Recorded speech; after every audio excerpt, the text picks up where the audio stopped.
শুভ সকাল বন্ধুরা, তোমরা সবাই কেমন রয়েছো? আশা করি সবাই ভীষণ ভালো রয়েছো। তো উঠে আজকে এই যে দেখি ফিল্টারে সে জল ছিল না, তো পাইপটা এনে দিই, তারপরে এই যে বালতিতে জল ভরে আনি, অন্যের দ্বারা ভরা করে। তারপরে এই যে সকালের খাওয়াটা রেডি করে নিই। তো সকালে রাত্রিবেলা আমিও খাওয়া হয়নি ভালো করে ভাত। বড় ও রাত্রিবেলা ডিউটিতে ছিল, উনিও খায়নি। তো একবারে ভাবলাম একটু সবজি ভাত ডাল দিয়ে করা যাক। তো এই যে সকালে এই যে একটু ডাল করলাম আর একটু শাক ভাজা আলু দিয়ে একটু চচ্চড়ি মতো করলাম, তারপর পাঁপড় ভাজা দিয়ে করলাম সকালের খাওয়া। রান্না করা হওয়ার পরে তারপর বরের খাওয়াইয়া পাঠাই। তারপর এই যে স্নান করে পূজা দিব, তার আগে এই যে তুলসী পাতা যে নিয়ে যাই।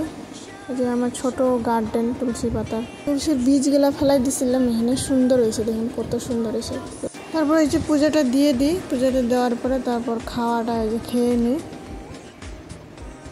তারপর দুপুরবেলায় এই যে অনুরে খাওয়ায় ঘুম পাড়াইয়া দিই, ঘুম পাড়ার পরে তারপরে কিছুক্ষণ পরে ওরা উঠায়, তারপরে স্নান করে দিই।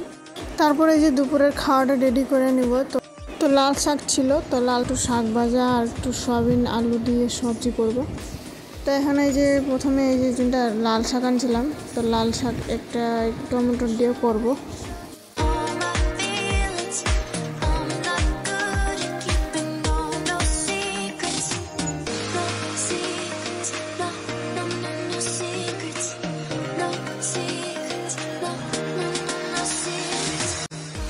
তারপর এই যে সয়াবিনের সবজিটা, তো সয়াবিনটা ভেজে নিয়ে নিয়েছিলাম বয়েল করে।